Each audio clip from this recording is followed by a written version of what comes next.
ఆంధ్రప్రదేశ్ రాజధాని అమరావతిలో mega city నిర్మించేందుకు కూటమి ప్రభుత్వం రెండో విడత భూ సమీకరణ చేసేందుకు ప్రయత్నం చేస్తోంది. అయితే దాన్ని ఉద్దేశించి ఇప్పుడు కొంతమంది దాని మీద ఆరోపణలు చేస్తూ ఉన్నారు. వైకాపా అధినేత జగన్మోహన్ రెడ్డి మొన్న పెట్టినటువంటి ప్రెస్ మీట్ లో భాగంగా ఆయన తొలి విడత తీసుకున్నటువంటి భూ సమీకరణ ఏదైతే ఉందో దాంట్లో 52,000 ఎకరాలకి దిక్కు లేదు. మళ్ళీ రెండోసారి భూ సమీకరణ చేసి ఏం చేస్తున్నారు అంటూ ఆయన ప్రశ్నించారు.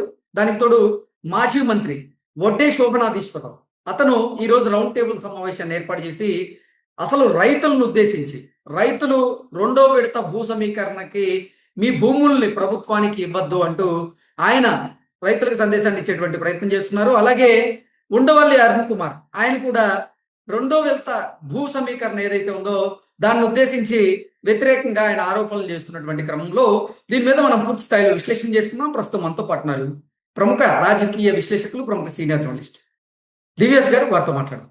డివిఎస్ గారు నమస్తే. నమస్తే సార్, ఆంధ్రప్రదేశ్ రాజధాని అమరావతి పునర్నిర్మాణ పనులు శరవేగంగా జరుగుతూ ఉన్నాయి. నవనగరాలను కూడా అక్కడ అద్భుతంగా ఏర్పాటు చేయబోతూ ఉంది కూటమి ప్రభుత్వం. అయితే అమరావతిలో మెగా సిటీ నిర్మాణం కోసం రెండో విడత భూ సమీకరణకి ఇప్పుడు కూటమి ప్రభుత్వం సిద్ధమైంది. దాన్ని ఉద్దేశించి ఇటు జగన్మోహన్ రెడ్డి, అటు ఉండవల్లి అరుణ్ కుమార్, వడ్డే శోభనాధీశ్వరరావు వీరు ముగ్గురు కూడా దానికి వ్యతిరేకంగా ఆరోపణలు చేస్తూ ఉన్నారు. వీటిని ఎలా చూడాలంటారు? వడ్డే శోభనాధీశ్వరరావు గారు జగన్మోహన్ రెడ్డి ముఖ్యమంత్రిగా ఉన్నప్పుడు ఈ విధంగా రౌండ్ టేబుల్ కాన్ఫరెన్స్లు పెట్టారా? ఓకే. ఈ విధంగా ప్రకటనలు చేశారా? ఈ విధంగా ఇంటర్వ్యూలు ఇచ్చారా? జగన్ కి వ్యతిరేకంగా ఆ రోజు ఆయన అమరావతిని ఛిద్రం చేశాడు, విచ్ఛిన్నం చేశాడు. అమరావతి కోసం దగ్గర దగ్గర 1600 రోజులు అక్కడ మహిళలు, రైతులు పోరాటం చేశారు. ఏంటి, న్యాయస్థానం నుంచి దేవస్థానానికి అన్నారు. పెద్ద ర్యాలీ, పాదయాత్ర. అంటే అటు తిరుపతి వెళ్ళారు, ఇటు మరి అరసవల్లి బయలుదేరారు. అంటే తిరుపతి వెళ్తుంటే కనీసం వాళ్ళకి మరి బస చేయటానికి ఎటువంటి కమ్యూనిటీ హాల్ కూడా ఇవ్వడానికి లేదని అప్పుడు కాకాని గోవర్ధన్ రెడ్డి నెల్లూరు జిల్లాలో, అప్పుడు కొండవరెడ్డి ఇచ్చినందుకే కదా వాళ్ళకి ఏదో మహిళలు వచ్చారయ్యా వాళ్ళని ఏదో చూసుకోండి, జాగ్రత్తగా పంపించండి ఈ ప్రాంతం నుంచి అన్నందుకు అతని పైన జగన్ నిప్పులు గక్కాడు. అతను అసలు పార్టీ నుంచి బయటకు వచ్చి తెలుగుదేశంలో చేరాడు. అంటే నేను గతం చెప్తున్నాను ఏంటి, ఇప్పుడు అంత ఉద్యమం పైన వాళ్ళపైన కేసులు పెట్టారు. మహిళలపై కేసులు పెట్టినప్పుడు, రైతులపై కేసులు పెట్టినప్పుడు రౌండ్ టేబుల్ మీటింగుల్లో పాల్గొన్నాడా? కోర్టులో పిలిచేశారా? అప్పుడు చెయ్యని పనులు ఇప్పుడు ఎందుకు చేస్తున్నాడు వడ్డే శోభనాధీశ్వరరావు? ఎవరున్నారు వడ్డే శోభనాధీశ్వరరావు వెనక? ఆయన మాజీ మంత్రిగా చేశారు, లేకపోతే సోషలిస్టు, లోక్దల్, అటు లోక్సభకి పనిచేశారు, ఇటు అసెంబ్లీకి పనిచేశారు, రాష్ట్ర మంత్రిగా పనిచేశారు. ఇప్పుడు ఆయనకు 90 ఏళ్ళు ఉంటాయి దగ్గర దగ్గర. కానీ అభివృద్ధికి మోకాలు అడ్డటం ఏంటి? 3 ముక్కలాటప్పుడేమో మెదలకుండా ఉన్నారు, ఇప్పుడేమో రగిలిపోతున్నారు. ఏంటి దీని వెనక? ఇప్పుడు మీరు ప్రెస్ మీట్ లో జగన్మోహన్ రెడ్డి కూడా ఏదో మాట్లాడారు అన్నారు. ఏమని, ఆ 52,000 ఎకరాలకే దిక్కు లేదు, ఇంకో 52,000 ఎకరాల. ఇదే పెద్ద మనిషి అసెంబ్లీలో ఏమని మాట్లాడాడు? 30,000 ఎకరాలు ఏం సరిపోతాయి అన్నాడు. ఆ రోజు ప్రతిపక్ష నాయకుడిగా మరి రాజధానికి అమరావతి అనే పేరు పెడుతున్నప్పుడు స్వాగతించాడు. నేను ఇక్కడే ఉన్నాను, ఇక్కడే ఇల్లు కట్టుకుంటున్నాను, చంద్రబాబు అసలు ఇక్కడ ఇల్లు కట్టుకోలేదు అని నమ్మించాడు. అక్కడ ప్రజలు ఓట్లు ఎంచుకున్నాడు, గెలిచాడు. ఆ ప్రాంతం అంతా గెలిచాడు. కృష్ణా, గుంటూరు జిల్లాల్లో తెలుగుదేశం ఎన్ని సీట్లు వచ్చినాయి అప్పుడు? 2019లో గుంటూరులో 2 వచ్చి ఉంటాయి, కృష్ణాలో 2 వచ్చి ఉంటాయి. అలాంటిగా జగన్మోహన్ రెడ్డిని నెత్తిన పెట్టుకుంటే అమరావతికి ఏం చేశాడు? గెలిచిన వెంటనే 3 ముక్కలాట, 3 రాజధానులు అన్నాడు. సౌత్ ఆఫ్రికాలో 3 రాజధానులు అన్నాడు. ఏదో కమిటీలు నియమించాడు, నాగేశ్వరరావు కమిటీ అంటాడు, విజయ్ కుమార్ కమిటీ అన్నాడు. ఆ విజయ్ కుమార్ ఇప్పుడు ఒక పార్టీ పెడతాడు, ఆయన రిటైర్ అయిన IAS, ఆయన చెలరేగిపోతాడు. అరే ఇప్పుడు ఉండవల్లి వాళ్ళు మళ్ళీ ప్రెస్ మీట్ పెట్టి ఉండవల్లి కూడా అదే మాట్లాడతాడు. వీళ్ళందరినీ ప్రోత్సహిస్తున్న అదృశ్య శక్తి ఎవరు అని అడుగుతున్నా. నువ్వేం చెప్పవు. ఓకే. నువ్వన్నీ సైలెంట్ ఉంటావు. ఇప్పుడు విజయ్ కుమార్ పార్టీ పెట్టడం వెనుక అదృశ్య శక్తి ఎవరు? జడా శ్రావణ్ కుమార్‌తో మాట్లాడిస్తోంది ఎవరు? ఆ! లేదు నిన్న సునీల్ కుమార్ వచ్చి ఐపీఎస్ ఏమన్నాడు? కాపులు, దళితులు ఏకం కావాలన్నాడు. హ్మ్. కాపులు ముఖ్యమంత్రి, దళితులు ఉప ముఖ్యమంత్రి. దళితులు ఇంతకుముందు ఉప ముఖ్యమంత్రి పదవి చేయలేదా? కొత్తగా సునీల్ కుమార్ ఏమన్నా చెప్పాలా దళితులకు ఉప ముఖ్యమంత్రి పదవి? ఇప్పుడు దళితులకు ఉప ముఖ్యమంత్రి ఇప్పుడు కాదయ్యా, కోనేరు రంగారావే చేశాడు ఎప్పుడు. ఆ! భూమి పుట్టక ముందు. ఆ! హ్మ్. ఉప ముఖ్యమంత్రిగా కోనేరు రంగారావు దళిత వర్గానికి కాదా ప్రాధాన్యత వహించింది. ఇప్పుడు కొత్తగా సునీల్ కుమార్ చెప్పాల్సిన అవసరం ఏంటి? అంటే ఏం జరుగుతోంది ఆంధ్రప్రదేశ్‌లో అంటున్నాను నేను. ఆంధ్రప్రదేశ్‌లో వాక్యూమ్. అపోజిషన్‌లో వాక్యూమ్ ఉన్నమాట వాస్తవమే. జగన్మోహన్ రెడ్డి అసెంబ్లీకి పోడు. వీళ్ళందరినీ వదులుతున్నాడు. అంటే ఏదో రకంగా ప్రభుత్వ వ్యతిరేకతని పెంచాలి. కూటమి ప్రభుత్వం చేస్తున్నటువంటి పనుల్ని అడ్డుకోవాలి. అడుగడుగున ఆటంకాలు కల్పించాలి. మామూలు ప్లానా? మామూలు కుట్ర జరుగుతోందా? అటు ఉండవల్లిని వదులుతున్నారు. ఇటు వడ్డే సోమనాథేశ్వరరావుతో పిలిసేపిస్తారు. ప్రెస్ మీట్లు పెడతారు. రౌండ్ టేబుల్ కాన్ఫరెన్స్‌లు పెడతారు. ఆ! లేకపోతే విజయ్ కుమార్, లేకపోతే హర్ష కుమార్, ఇంకెవరు జడా శ్రావణ్ కుమార్, సునీల్ కుమార్ అందరూ ఒక వేదిక మీదకి తీసుకొద్దామన్న ప్రయత్నాలు చేస్తున్నారు. హ్మ్.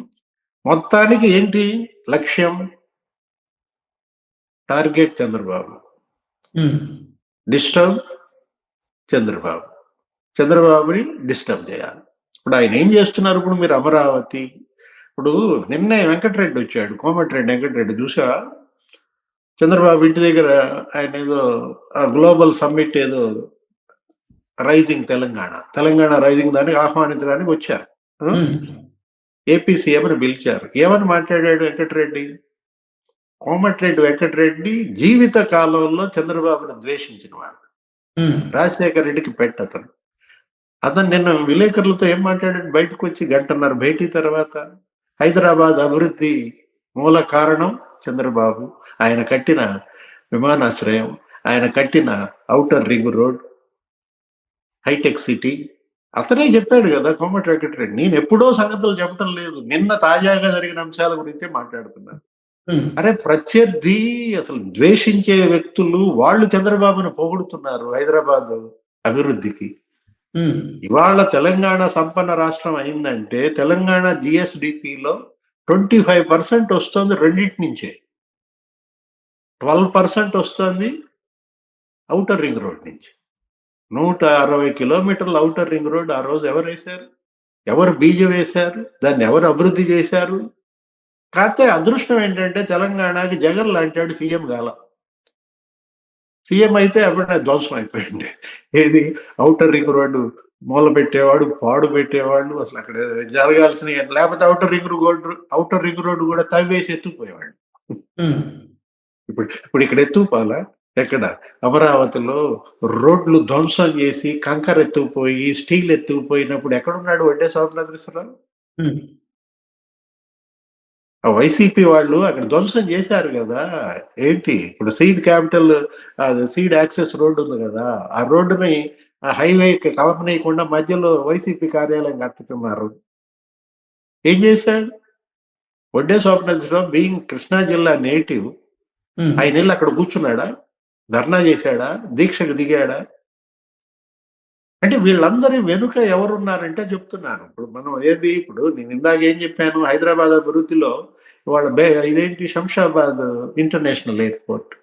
హ్మ్. శంషాబాద్ ఇంటర్నేషనల్ ఎయిర్‌పోర్ట్ వల్ల దగ్గర దగ్గర మరి 13% జీఎస్‌డీపీ వస్తుంది.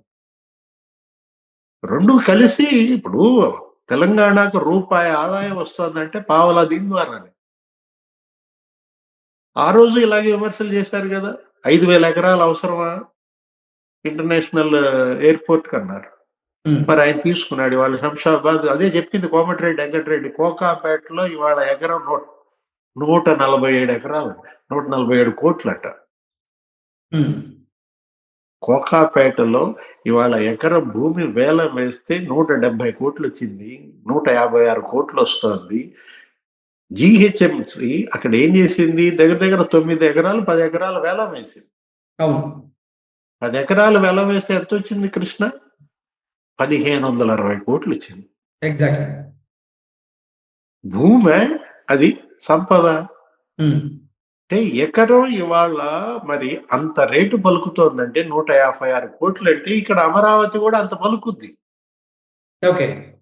కోకాపేటను తలదన్నేటట్టుగా అమరావతి భూములు కూడా రేట్లు పెరుగుతాయి. ఉమ్. పెరగనివ్వాలి. పెరగనిచ్చే అవకాశం జగన్మోహన్ రెడ్డి ఇస్తాడా? వడ్డే సోమనాథేశ్వరాన్ని వదులుతాడా? ఉండవల్లిని వదులుతాడా? లేదు ఈ కుమార్ ఏమనాలి? కుమార్ టు ది పవర్ 4 వదులుతాడా? ఓకే. విజయ్ కుమార్, శ్రవణ్ కుమార్, లేకపోతే సునీల్ కుమార్. అరే మొత్తానికి జగన్మోహన్ రెడ్డి మాత్రం ఆంధ్రప్రదేశ్ ని వదలబొమ్మాలి అంటున్నాడు. ఇప్పుడు మనం తీసుకున్నట్లయితే మీరే చెప్పారు, నవనగరాలు అన్నారు కదా. ఉమ్. ఇంటర్నేషనల్ ఎయిర్పోర్ట్ కావాలంటే ఉమ్. 2500 ఎకరాల్లో కడదామని వాళ్ళు ప్లాన్. ఉమ్. అబ్బే గన్నవరం ఎయిర్పోర్ట్ ఉంది కదా, మరి ఇంకెందుకు అంటారు? ఇదెక్కడ గోల? కడతానురా మగడా, నేను కట్టి చూపిస్తాను అని అతను కట్టేవాడు ముందుకు వస్తుంటే ఏంది కట్టేది పో కట్టాం చూసావులే అంటే శల్య సారథ్యం అనాలా? ఇప్పుడు కర్ణుడు కూడా ఆ రోజు అర్జునుడిని టార్గెట్ చేయబోతుంటే ఆ శల్యుడు ఏం చేశాడు? చూసావులేవయ్యా, నువ్వు చంపుతావా అర్జునుడు అన్నాడు. ఉమ్. అబ్బో బాణం తీశాడు మగాడు. ఈ విధంగా ఆ రోజు కర్ణుడిని ఎంత కుంగదీశాడు శల్యుడు. ఇప్పుడు ఇదే జరుగుతోందా? ఇప్పుడు వీళ్ళందరూ శల్య సారథ్యాలు చూస్తున్నారా? అభివృద్ధి చేసేవాడిని అడ్డుకోవడం ఏంటి? అభివృద్ధిని నాశనం చేసేవాడినేమో ప్రోత్సహించడం ఏంటి? ఫస్ట్ టైం చూస్తున్నాను అన్నమాట నేను. ఆంధ్రప్రదేశ్కి ఇదే గ్రహణం. ఓకే. ఏపీకి పట్టిన శని. ఈ శనిని వదలాల. ఈ శనిని ఎవరు వదిల్చాలి? ఎవరు చేస్తారు ఇవాళ? ఎవరు ఇవాళ? అక్కడ అమరావతి ప్రజలే అడ్డుకోవాలి. ఏది? అమరావతి ప్రజలు వడ్డే సోమనాథరావు, లేకపోతే ఉండవల్లి అరుణ్ కుమార్, జగన్మోహన్ రెడ్డి వీళ్ళని కట్టడి చేయాల్సింది అక్కడ ఉన్నటువంటి కృష్ణా, గుంటూరు జిల్లా ప్రజలు. Okay sir. Thank you so much.